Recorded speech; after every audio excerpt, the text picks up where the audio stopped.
You're listening to Midlife Side Quest, the Over the Hill Gaming podcast. Here's your host, John Wall. It's Thursday, February 8th, and welcome to another episode of Midlife Side Quest, the Over the Hill video game podcast. My name is John Wall, and every week I bring you the latest gaming impressions, industry news, and tales of a Gen X geek delivered to you in 15 minutes because you've got a lot going on. I'm happy to have you here today because on this episode, I'm going to be talking about Silent Hill, the short message. And to make sure that you never miss an episode, you can subscribe to the show, which is available on pretty much all major platforms, including Apple Podcasts, Spotify, and YouTube. And I would greatly appreciate it if you left a review while you're there. It really helps to get the word out about the show. Also, if you'd like to chat about today's episode or just talk about games or just talk about whatever, you can find me on Threads and Facebook by searching for Midlife Side Quest. Every week, I open up the episode by sending out some positive vibes. It's a special shout out to somebody whom I admire and appreciate, and attempt to spread some good vibes, some good energy throughout the gaming community. And this week, I reached out on the old Threads account to see if anybody had someone that they wanted to put forward as a person that they thought deserved a little shout out. And I did get some good suggestions. So this week's positive vibes are going out to Ainsley Bowden, as suggested by one Mr. Luke Lore. Ainsley is the editor-in-chief at Seasoned Gaming. It's an independent gaming site which has been doing top-notch games coverage for just about a decade, I think, now. And when it comes to indie outlets doing like real professional games industry coverage, there really aren't too many out there that do it as well as they do. And Ainsley has always seemed like a really cool dude in the few times that I've interacted with him online. So I'm sending off some positive vibes to him, and go check out Seasoned Gaming while you're at it. And thank you, Luke, for the suggestion.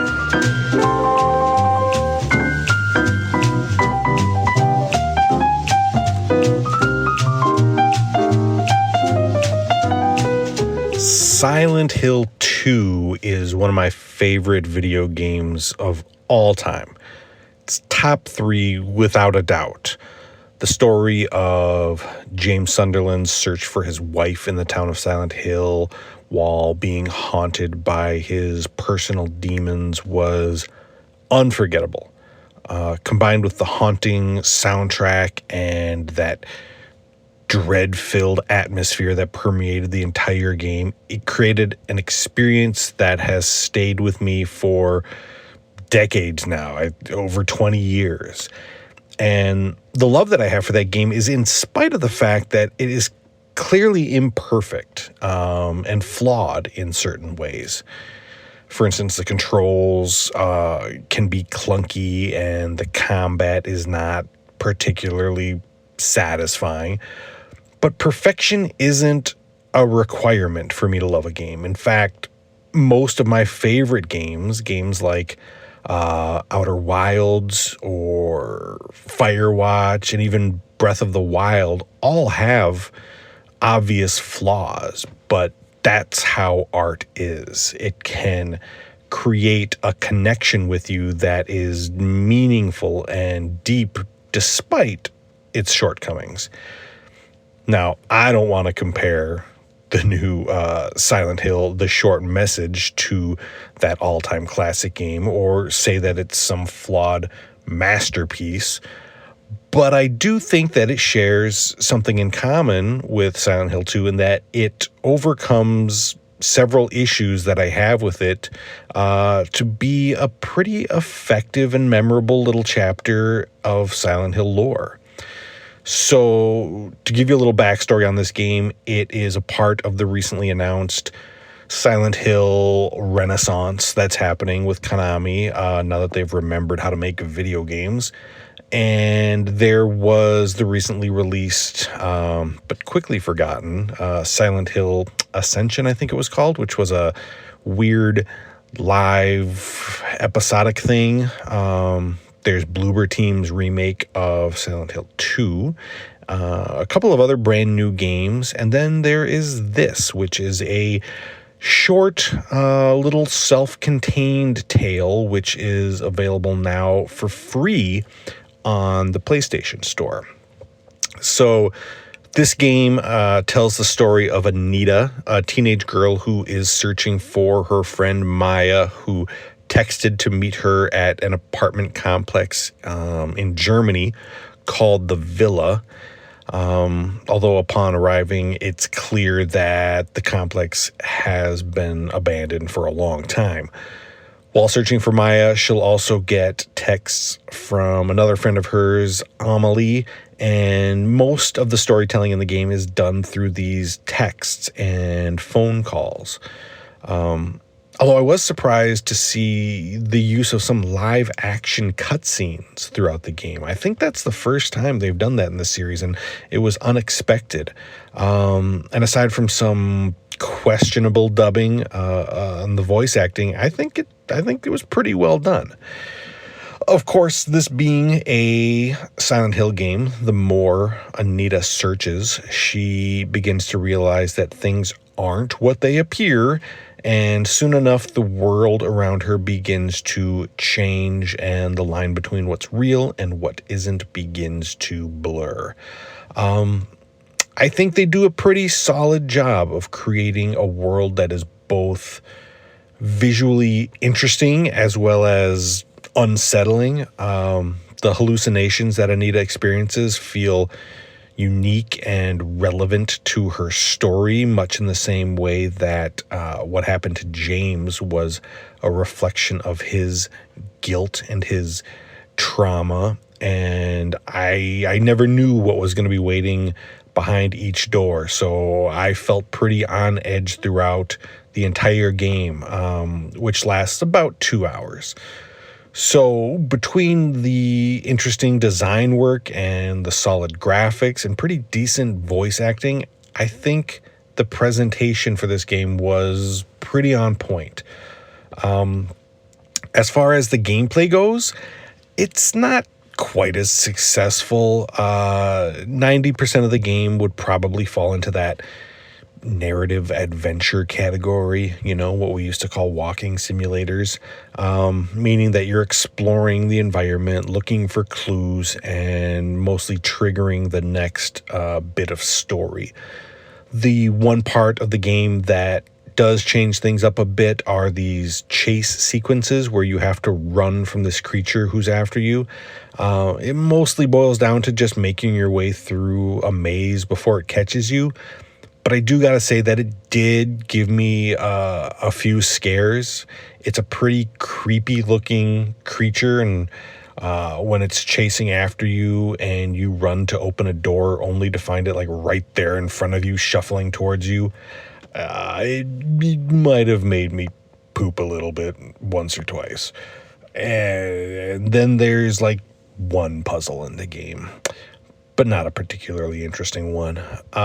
I'm absolutely fine with that style of video game that focuses more on story over gameplay, but I'm just used to getting a bit more from a Silent Hill title. Other than the somewhat uninspired gameplay, my only other real issue with the game is that some of the writing in it just feels a little bit clunky. I think the story they're telling is good, but some of the dialogue just feels off, a little forced. And with regards to the story, I want to be perfectly clear that this game will absolutely not be appropriate for some players. There is a heavy focus on mental health as well as suicide and self-harm, and it is pretty in your face with it at all times. It gets intense. So intense that not only Do you get text screens with a content warning and the National Suicide Hotline before and after the game, but literally inserted after certain scenes in the middle of the game as well? So if you feel like you might be sensitive to this kind of content, I would say to probably avoid this game completely. It's probably going to be a bit much, but if you are intent on playing it, tread carefully. Be careful. I think that the short message is a satisfying little short story in the universe of Silent Hill. It gets the atmosphere right. It's got a pretty compelling story. And despite some iffy writing and a lack of those classic Silent Hill puzzles, I did enjoy my time with it. In fact, I wouldn't mind seeing more tales of Silent Hill in this, bite-sized short format. Does it fill me with confidence that Konami is back on the right track with the series? No, not yet. But I am a bit more optimistic after this, and as a long-time Silent Hill fan, that's more than I've been able to say in a long time.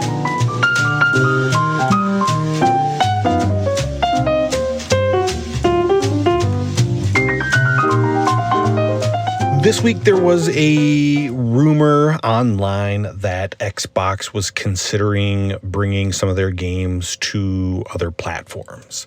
And this rumor led to another rumor, which led to another rumor, and has now swirled into a tsunami of speculation that predictably has some corners of the internet all in a tizzy. People are genuinely, let's just say, having a moment about this. And now I'm not going to berate the people who are venting their emotions online about this Xbox rumor.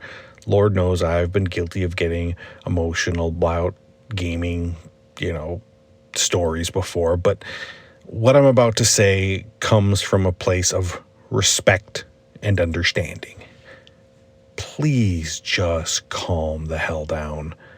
I think one of the advantages of getting older is having more perspective about certain things, not just video games, but life in general.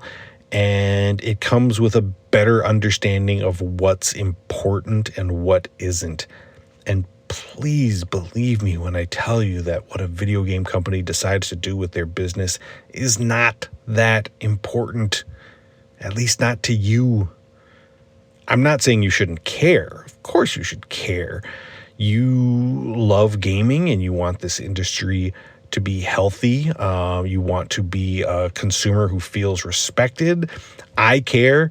But what you shouldn't do is let this get your blood pressure up or get under your skin and let it ruin your day. I don't know about you, but my life is full of so many things that require my attention and things that can stress me out. The last thing that I'm going to worry about and need to increase my Lipitor dosage over is whether or not Gears of War gets released on PlayStation.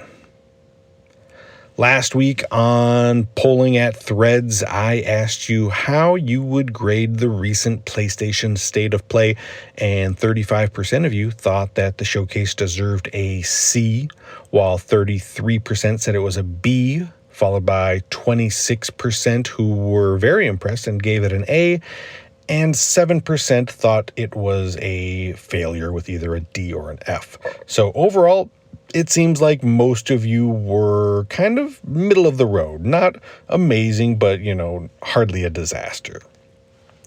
So for this week's question, let's say, are you optimistic about the future of Silent Hill? So head on over to my Threads account, which is Midlife Side Quest, and cast your vote after this show, and I will share those results next episode. Thank you so much for listening to Midlife Side Quest. I appreciate you making time in your day to spend with me. Don't forget you can catch a new episode of the show every Thursday morning wherever you listen to podcasts, and you can show your support by subscribing and leaving a review. And if you'd like to chat, head on over to Threads or Facebook. So until next week, be well and happy gaming.